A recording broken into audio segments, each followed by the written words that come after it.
Goeiedag vriende, kan jy glo op 1 Januarie hierdie jaar 2026 het meer as 5000 mense saam met ons begin lees deur 'n oomblik in die woord, ons 1 jaar Bybel.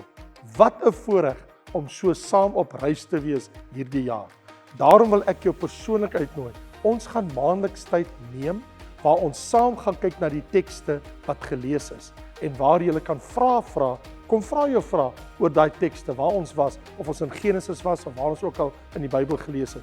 En as jy dalk nog 'n Bybel soek, goeie nuus, nog 800 Bybels is nou weer beskikbaar. So gaan kyk nou by raymondlombard.com. Ek sien jou Woensdag aand by Wat sê die Bybel?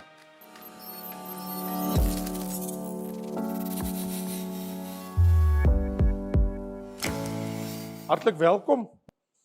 Ons is op die oomblik besig in Lukas 24, beweeg ons na die einde van die boek toe. En julle wat hier was verlede week sal onthou, ek het met jou gepraat oor die twee gesigte van die Messias in die Ou Testament.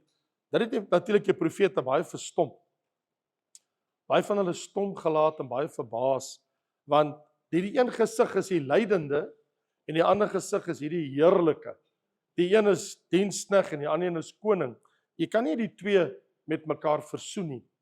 En toe het ek nou verlede week ter inleiding oor dit het eintlik tot gevolg gehad, as jy daarin wil blaai in Lukas 24, dat ek eventueel 'n boek daaroor geskryf het. Ek kon nie help nie. Toe ek nou ontdek en ek begin regtig die skrifte ondersoek. En toe het ek 'n boek geskryf met die naam van Jesus Christus in die Ou Testament, vir die van julle wat nou nie daarvan bewus is nie, juis as gevolg van hierdie woorde, op Jesus se dag van sy opstanding uit die dood uit. Toe het hy nou hierdie ding dat hy moet mos nou verduidelik aan al sy disippels wat 3,5 jaar met hom gewandel het, wat glad nie die kruisiging verstaan nie. Ek bedoel, hulle het hom sien sterf aan die kruis, hulle het hom nog nie gesien opstaan uit die dood uit nie, en Jesus het nodig om vanuit die Bybel, die Ou Testamentiese Bybel, want daar was mos nie 'n Nuwe Testamentiese Bybel op daai stadium nie. So hy het nodig om vanuit die Ou Testamentiese geskrifte aan sy disippels te toon dat dit hy is, van wie die skrifte altyd gespreek het, sodat hulle op hulle beurt vir die mense die skrifte kan oopbreek en leer. Want onthou, ewenal sou hy dit vir hulle wys, het hulle nog steeds die probleem, hoe verduidelik hulle dit aan ander mense? Want die ander mense het net 'n Ou Testament, die volk van Israel, die Jode. En selfs die Grieke, hulle het die Septuagint, wel at least het hulle 200 voor Christus, is die Bybel vertaal in Septuagint, die Ou Testament Hebreëse Bybel. So in Jesus se dag was daar 2 Bybels. Selfde Bybel, daar was die Hebreëse Bybel en dan was daar die Septuagint. So hulle, die Griekse wêreld, meeste van hulle kan glad nie Hebreëus praat of verstaan nie. So hulle het Grieks gehad. Dis omtrent soos om vandag te sê Engels, want dit is 'n wêreldtaal. So die wêreldtaal in Jesus se dag was Koine Grieks geweest. Die alledaagse Grieks wat die mense gepraat het. Almal kon basies daai taal praat om hulle self te help, om oral te beweeg waar hulle gaan. En Jesus moet nou uit die skrifte uit verduidelik. So kom ons lees dit weer, vers 25 en 26. Nou, so Jesus ontmoet 2 mense, vir Kleopas en 'n vriend of 'n vriendin, kan sy vrou wees of kan enigiemand anders te wees. Die Bybel sê nie, maar wat die Bybel wel vir ons sê is 2 Emmausgangers. Was op pad na 'n dorpie met die naam van Emmaus. En dit was op die opstandingsdag. Nou lees ons. En hy verskyn aan hulle en hy sê vir hulle: "O onverstandiges met harte wat traag is om te glo alles wat die profete gespreek het." Dis nou Lukas 24 vers 26. Moes die Christus nie hierdie dinge ly en in sy heerlikheid ingaan nie? So raak jy dit klaar sien. Daar's 'n lyding en daar's 'n heerlikheid. Klare probleem. En hy het begin van Moses en al die profete af. So vir die Emmausgangers gebruik hy skrifte in Moses, in die wetboek. Die Torah is die Hebreëus vir die eerste 5 boeke van die Bybel, of die Griekse woord vir dit is Pentateug. So die Torah of die Pentateug, of sommer net kortweg die wet van Moses. Genesis, Exodus, Levitikus, Numeri, Deuteronomium. En hy het begin uit Moses uit en al die profete. Wel, al die profete, dan moet ons gaan van waar af? Die 4 groter profete, né? En dan die 12 kleiner profete, of sal ons miskien dink aan ouer as hulle, dalk selfs iemand so Samuel wat ook 'n profeet van die Here was. En het begin en vir hulle uitgelê in al die skrifte die dinge wat op hom betrekking het. Jy sou dan van gehou het om in daai klas te wees. As daar nou een klas is wat ek sou wou bygewoon het van Jesus, dan was dit hierdie een. Om met 'n Bybel voor my te sit en sê, okay, so wys my, hoe het ons dit gemis? Hoe het ons dit dan gemis? En dan, 'n uur of 2 later, uur of 3 later, verskyn hy aan sy eie disippels. Nou nie meer die 2 op pad na Emmaus toe nie. Julle moet maar self gaan lees tussen, ons sal by dit kom by 'n ander geleentheid. Maar nou verskyn hy aan sy eie disippels wat in die bovertrek sit, waar die 2 Emmausgangers gearriveer het en hulle sê, jong, ons het die Here gesien. En die Here het met ons gepraat. Hy het vir ons die Bybel begin uitlê. En terwyl hulle nog praat, staan daar die woord van die Here sê.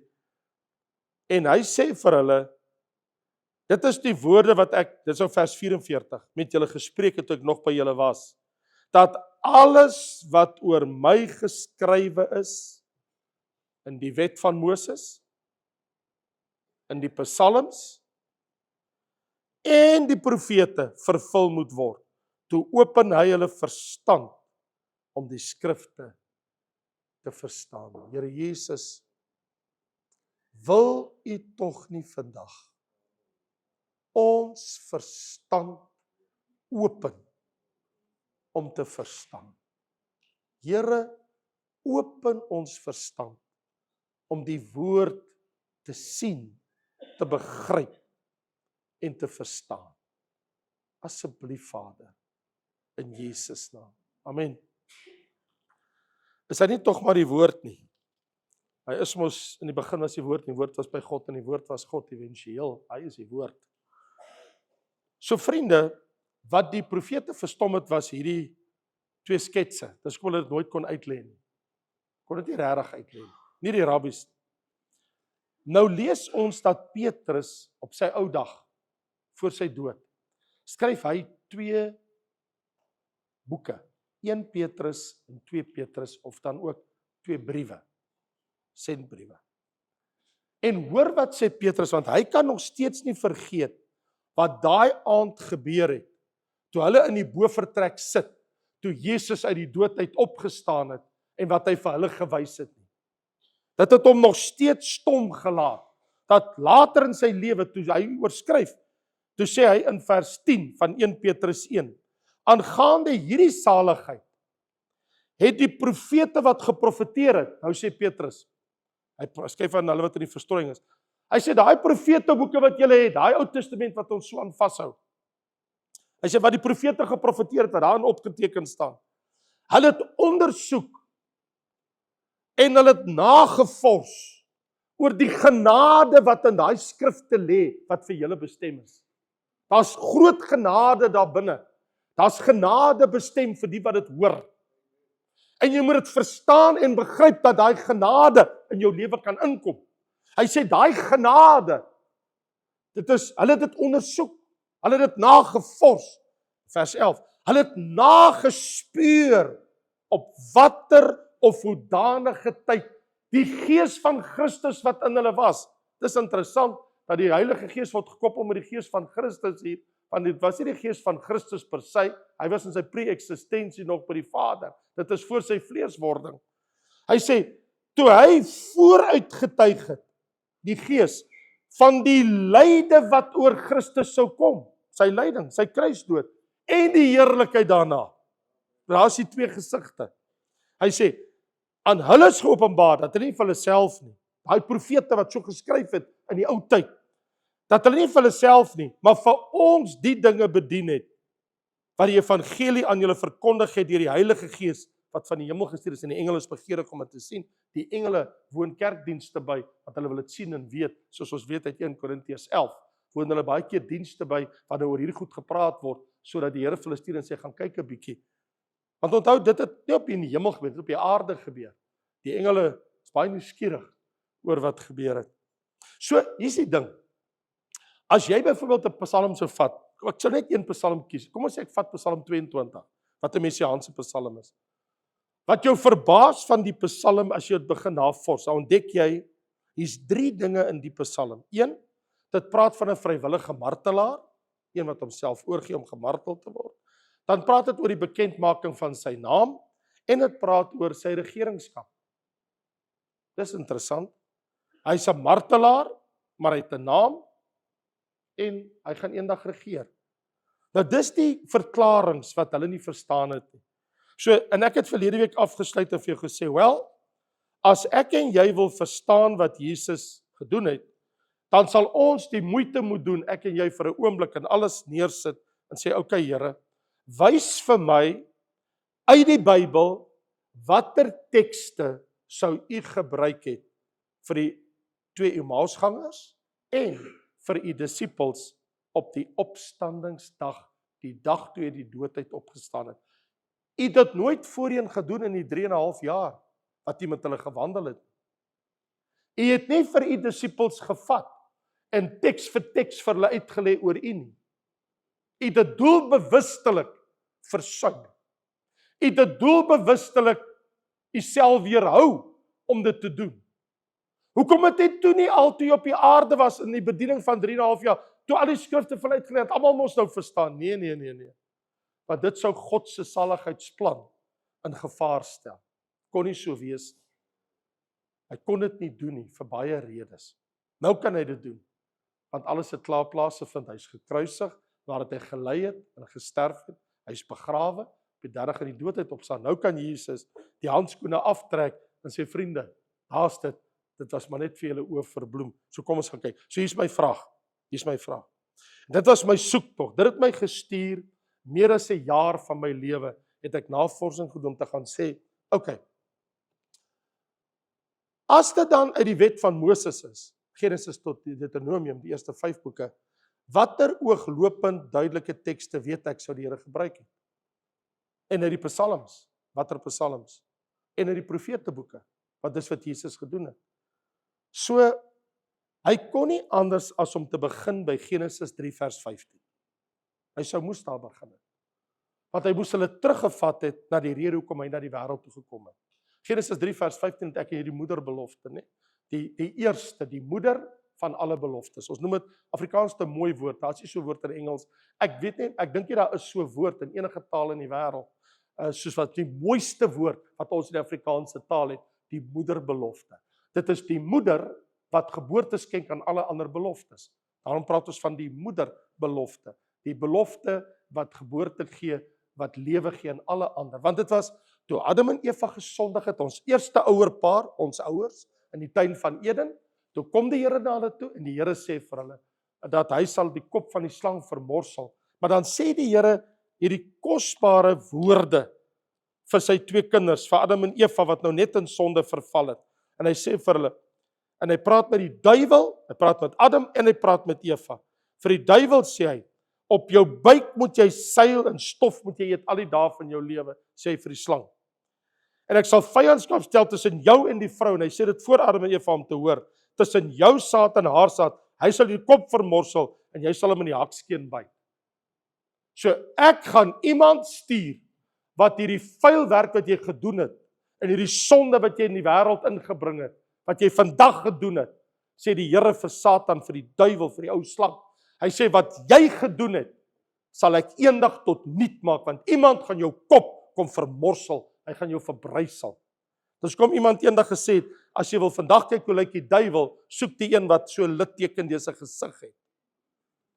Hy sal jou die kop vermorsel, die saad van die vrou, die nageslag, want ons sien mos, 1 Johannes 3 vers 8 sê, vir hierdie doel, dis die rede, het die Seun van God verskyn, Jesus Christus, om die werke van die duiwel te verbreek. Dit staan letterlik in 1 Johannes 3 vers 8. Vir hierdie doel het die Seun van God verskyn.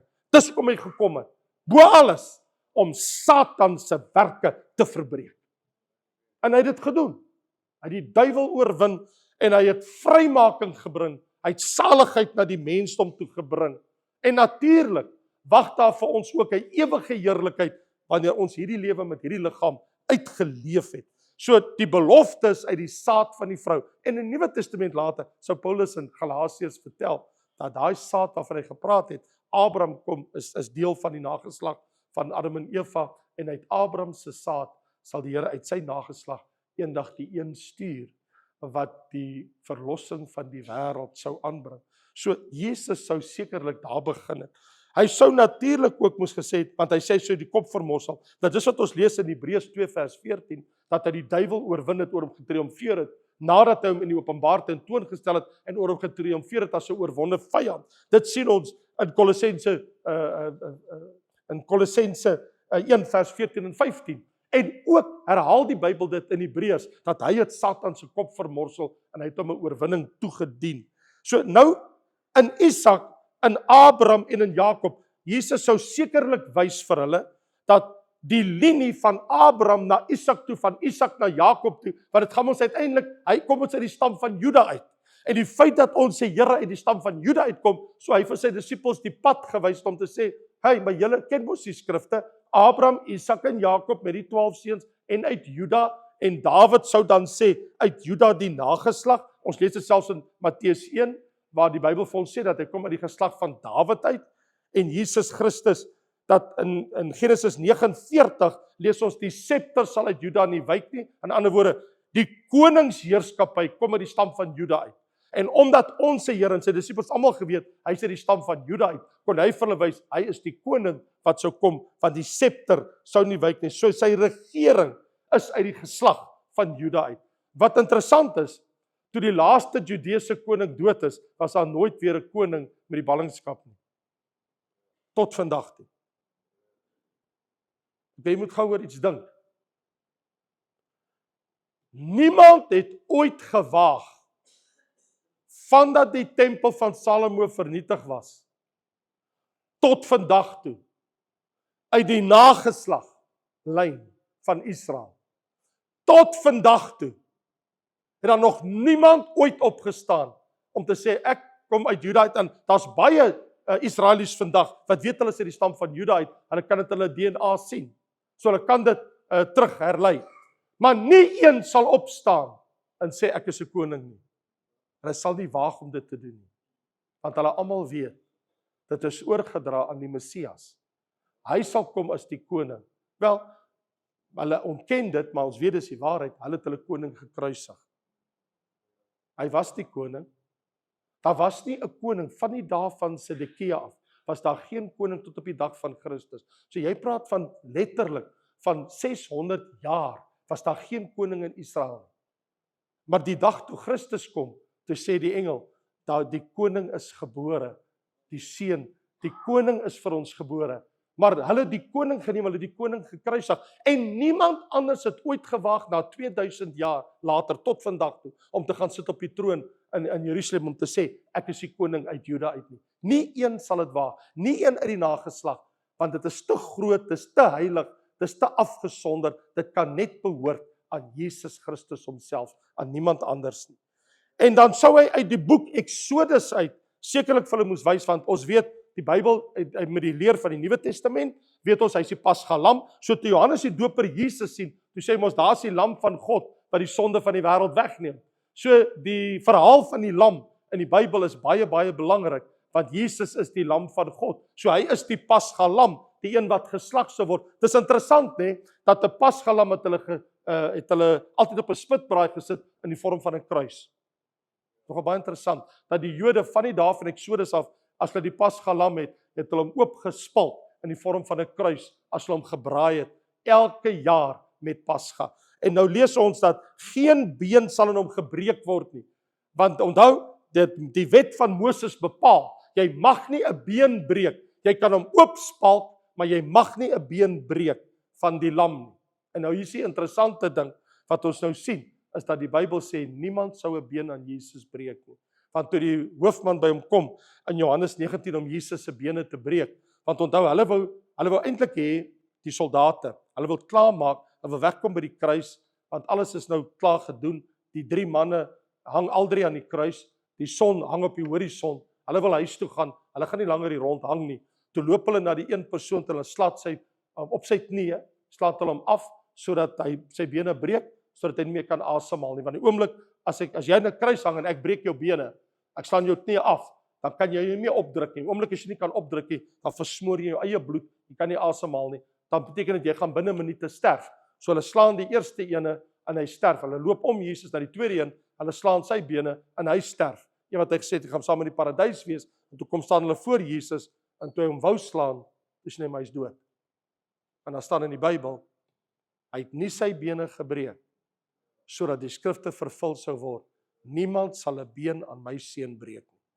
God sê, julle kan my seun doodmaak, maar julle sal nie 'n been aan hom breek nie, want hy is die lam van God. Die Here het dit so beskik.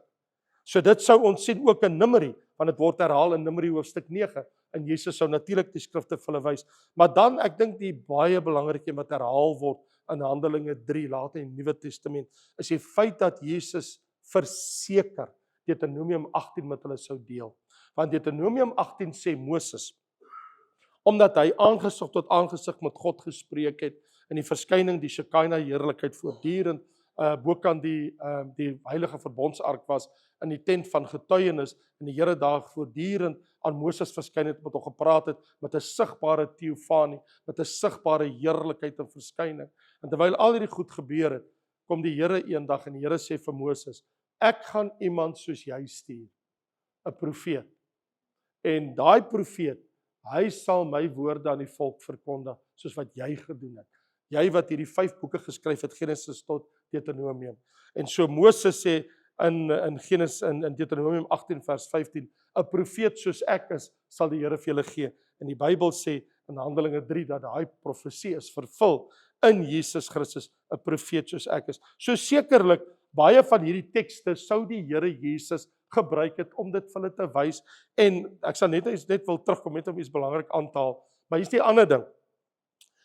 As ons van die wetboeke weggaan, ons gaan na die psalms toe, want die psalms verduidelik grafies sy kruisdood. Die wetboek van Moses beskryf nie grafies sy kruisdood nie, maar jy vind dit in die psalms, in die boek van die psalms, sien ons dit baie helder en baie duidelik. So as ons na die boeke van die psalms toe gaan, in die tweede psalm lees ons vers 1 en 2, waarom woel die nasies en bedink die volke nietige dinge? Die konings van die aarde staan gereed in hulle vorste om saam raad te hou teen die Here en teen sy gesalfde. So ander woorde, daar staan dat die volke van die wêreld sal in opstand kom teen die Here se gesalfde. En ons weet dat die Romeine het in opstand gekom, ook die volke van Israel, want onthou, die 12 stamme van Israel word ook genoem 12 volke, nee, omdat elke stam op sy eie identiteit, saam is hulle die volk van Israel, maar die Bybel noem hulle ook die volke van Israel. So, niemand in die stam het Jesus tegemoet gekom nie, hulle het almal toegesien dat hy gekruisig word. Almal wat daai dag daar was, het geskree, kruisig, kruisig hom. En dan in vers 7 sê die Psalm, ek wil vertel van die besluit, die Here het aan my gesê, u is my seun, vandag het ek u self gegenereer. Nou ek weet nie of jy weet wat dit beteken, want jy lees dit ook in Hebreërs en in die boek Handelinge. Wanneer hy sê, vandag het ek u self gegenereer, dan is dit 'n wonderlike grype in die Bybel, in die boek Handelinge, van iets baie kosbaars wat gebeur het. Wanneer God sê, u is my seun, vandag het ek u gegenereer, antwoord die Bybel en verduidelik vir ons, en ons bring julle die goeie tyding van die belofte wat aan die vaders gedoen is, dat God dit aan hulle verwek het, deur vervul het, deur Jesus op te wek, soos daar geskryf is in die tweede Psalm, wat ek nou bylees. U is my seun, vandag het ek u gegenereer. God het hom aan opgewek uit die doodheid. So die Psalm sê, God sê, ek sal my seun, teen wie julle opstaan, sal ek uit die doodheid opwek. Dit is wat die woorde sê. Die Here het aan my gesê, u is my seun, vandag het ek self u gegenereer. In die Nuwe Testament verduidelik daai woorde, die betekenis van daai woorde beteken, maak my dood, Vader sal my weer lewend maak deur sy gees. En dis presies wat gebeur het. As jy na die volgende Psalm gaan kyk, wat Jesus sekerlik sou aanneem, want ek bedoel, hy het mos nou opgestaan uit die doodheid, lees ons op die 16de Psalm vers 10, u sal my siel nie aan die doderyk oorgee nie. Ek gaan nie doderyk bly nie.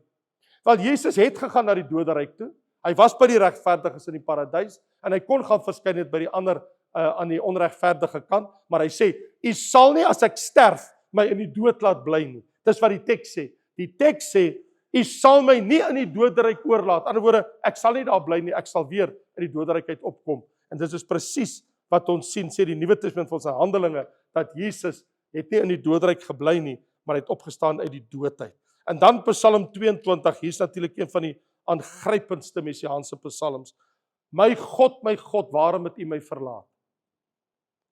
Sodat die skrif vervul kon word. In Matteus 27 vers 46 aan die kruis sê Jesus, my God, waarom het u my verlaat? En hier sien jy dit in Psalm 21, dat daar sal gesê word van hom, ver van my hulp, van die woorde van my geroep, want ek het geroep, my God, waarom het u my verlaat?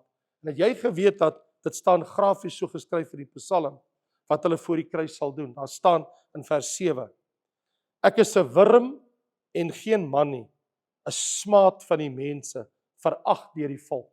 Almal verag my, hulle lag en bespot my. Almal wat my sien, spot met my. Hulle steek die lip uit. Hulle skud die hoof. Laat dit aan die Here oor. Laat hy hom red. Laat hy hom bevry. As hy hom behaag het, en dit het die man aan die kruis self gesê. Hy het gesê, die mense om die kruis, lees ons in Matteus, hulle het geskud met hulle kop. Dis sê hulle, ha, as hy die seun van God is, doen 'n wonderwerk, kom van die kruis af, ons sal almal glo, en almal sal weet dat hy die seun van God is. Presies vervul, letterlik. Hulle spot met my, hulle skud die kop. En dan in vers 11, hulle deurgrawe my hande. Hy sê, wees nie ver van my af nie, stuur het my omsingel, sterk is, die Here sê, sterk manne het my omsingel. Hulle het hulle mond teen my oopgespalk soos 'n leeu. Ek is uitgestort soos water, vers 15. My beendere raak los, my hart het soos was geword, dat het gesmeld binne in my ingewande. My krag is verdroog soos 'n potskerf. My tong kleef aan sy verhemelte en hulle lê my neer in die stof van die dood. Honde het my omsingel, 'n bende kwaaddoeners. Hulle het my hande en my voete deurgrawe. Hulle het my deurboor aan die kruis. Hulle verdeel my klere onder mekaar en werk oor my gewaad, die lot oor my gewaad. Hulle het my klere uitgetrek, my naak aan die kruis vasgenaal. Toe verdeel hulle, die soldate sit en hulle speel daar en hulle besluit, kom ons speel 'n speletjie en kyk wie kan hierdie gevangene se klere kry. Hy sê hulle het my klere van my weggevat en hulle het onder mekaar verdeel. Jy kry daai stuk, ek kry daai stuk, jy het daai stuk gewen, jy kry daai stuk, maar met my hande en my voete het hulle deurgrawe.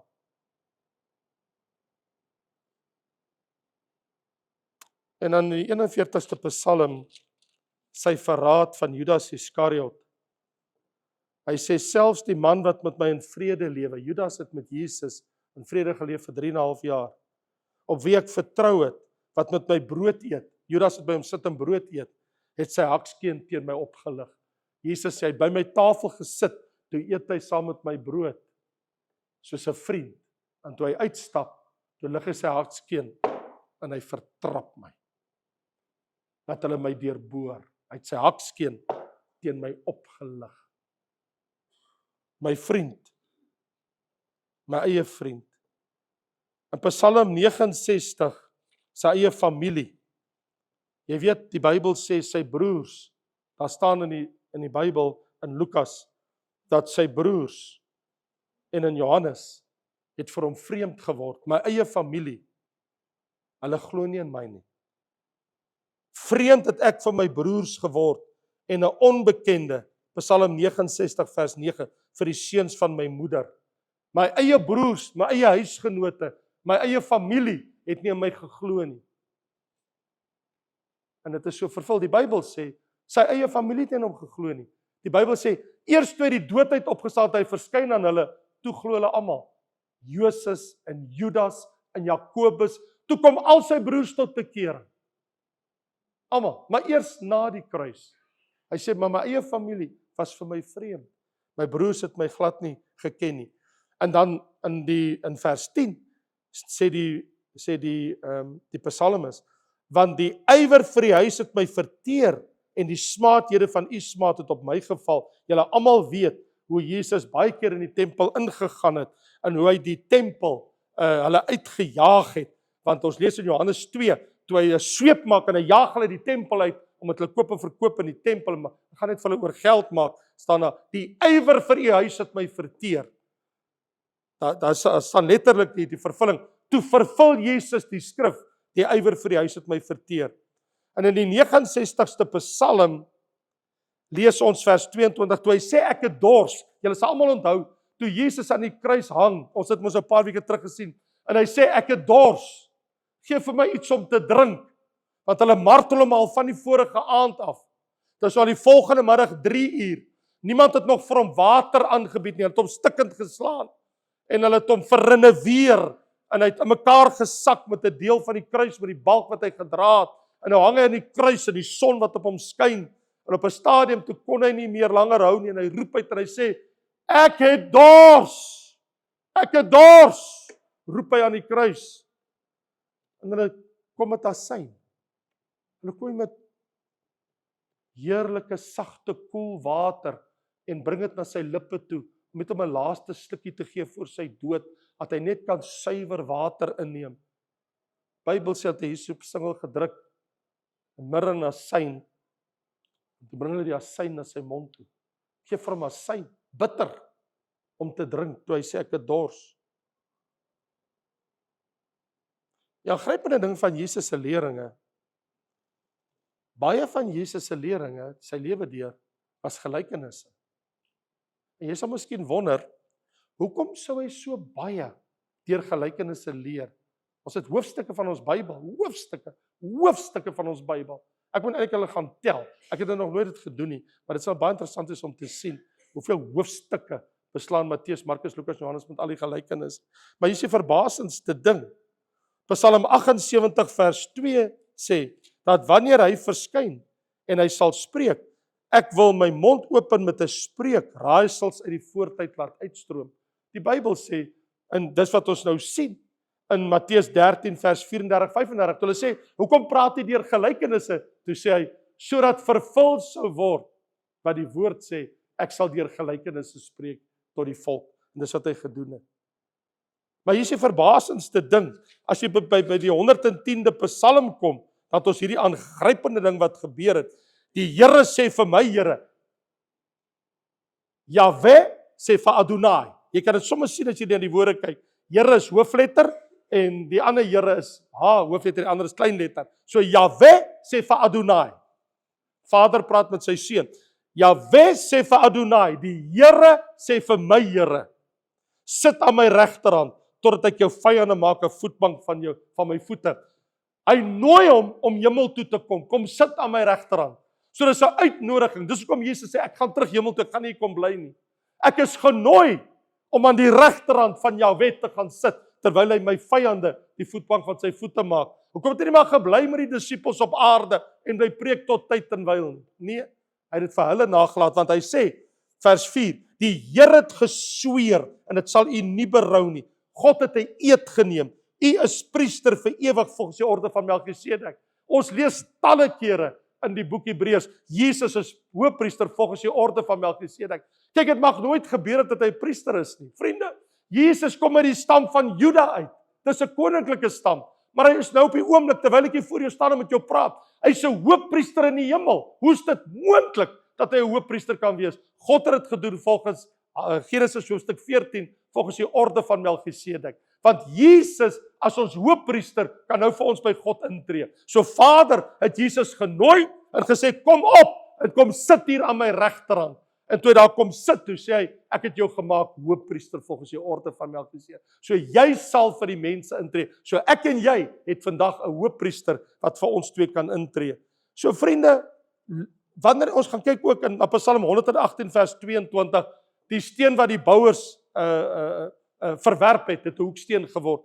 En ons lees in Matteus 21 dat dit op Jesus van toepassing is, want hy is verwerp deur sy eie mense. In ander woorde, julle het my weggegooi soos 'n steen wat jy nie kan gebruik nie, soos 'n steen wat nie pas in hierdie gebou nie, en julle het my weggegooi. Maar die Bybel sê God het daai steen gevat, toe maak hy dit 'n hoeksteen, en hy maak dit sy seun Christus. So vriende, hier's waar ek is. Gewis en seker kan ek en jy mos nou sien, daar's baie tekste wat Jesus kon gebruik het uit die wetboek van Moses en Psalms. Ek wil nie met jou praat oor die profete nie, want hierin is 'n baie groot verrassing. Dit sal ek nou met jou doen by volgende geleentheid. Maar terwyl ons op hierdie punt is, ek wil jy moet iets verstaan. Die wetboek van Moses sou dus die boek wees wat die verlossingspad aanstap. In ander woorde, die wetboek van Moses sou God dus gebruik om uit hierdie wetboek uit vir ons te wys, daar kom 'n verlosser. Daar kom iemand wat die mens gaan vrykoop. Want die verlosser kom uit Abraham se nageslag, sal al die volke van die aarde geseën word. So hoe is Abraham se nageslag geseën? Jesus sou vir hulle tog wys en sê, ek kom uit die nageslag van Abraham uit en ek het aan die kruis gesterwe, wat julle gesien het 3 dae gelede, vir sy disippels daai aand toe hy opgestaan het, vir hulle sê, julle het my sien sterf 3 dae gelede en ek is nou saligmaker, nie net vir Israel nie, maar vir die hele wêreld. Ek het vir die hele wêreld gesterf, nie net vir die volk Israel nie. So hy is die profeet wat sou kom, waarvan die Bybel gespreek het. En uit die Psalms sou ons tog baie duidelik kon sien, die lydende een, die een wat gesê word wanneer hy kom, en hoe hy sou sterf, en wat hy die kruis sal doen. En dit bring my tot hierdie vraag. So vriende, dit laat my wonder. In daai dag toe Jesus uit die dood uit opgestaan het en daarna, nou lees ek in Handelinge, nou staan daar, en op die dag dat hy opgeneem is, nadat hy aan die apostels verskyn het, het hy vir hulle bevele gegee.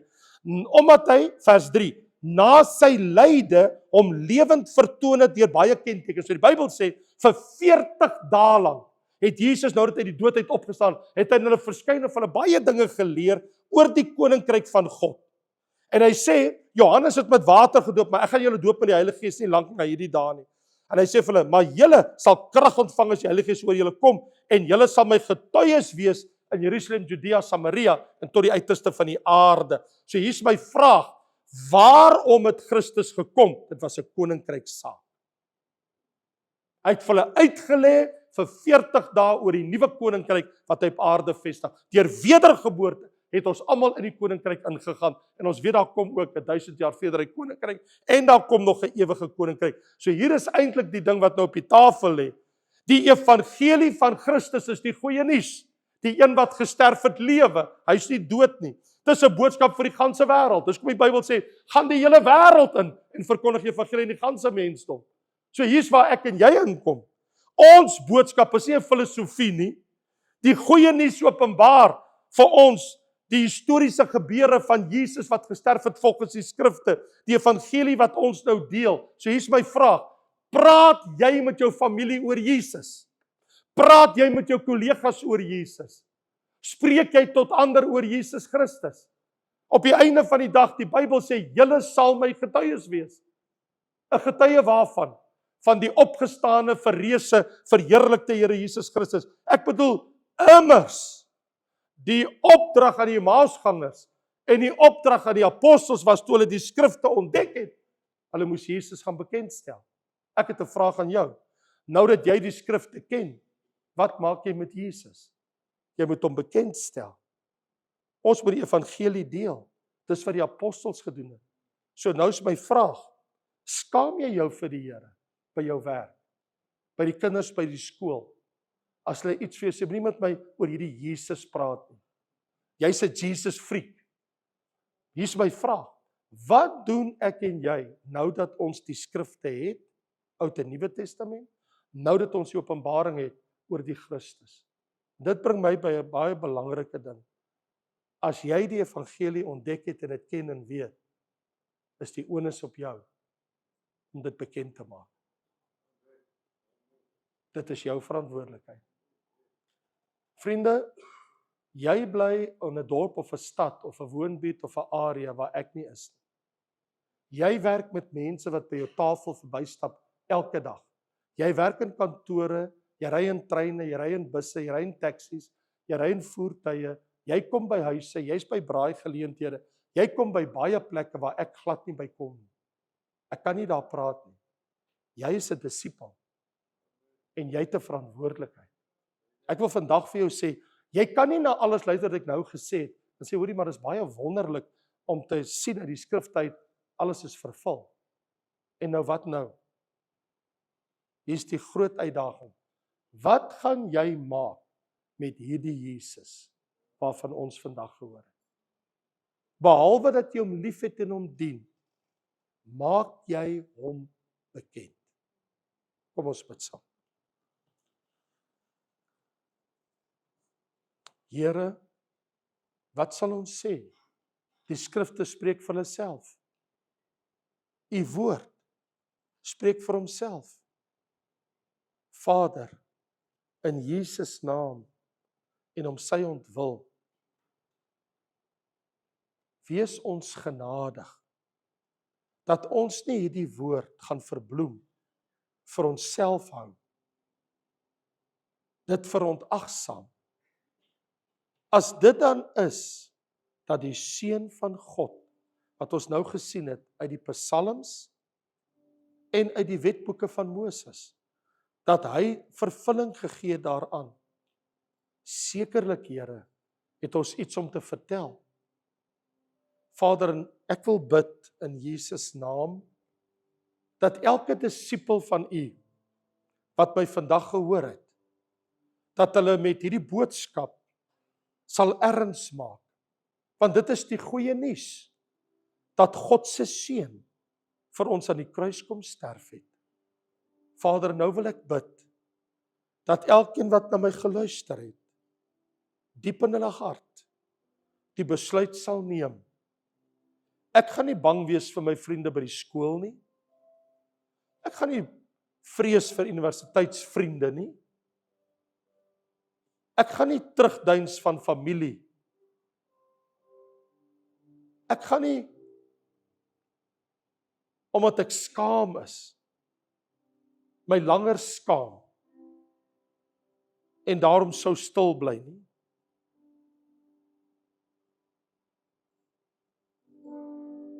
Ek sal onbevrees, onbevange, onbeskaamd die naam van Jesus spreek.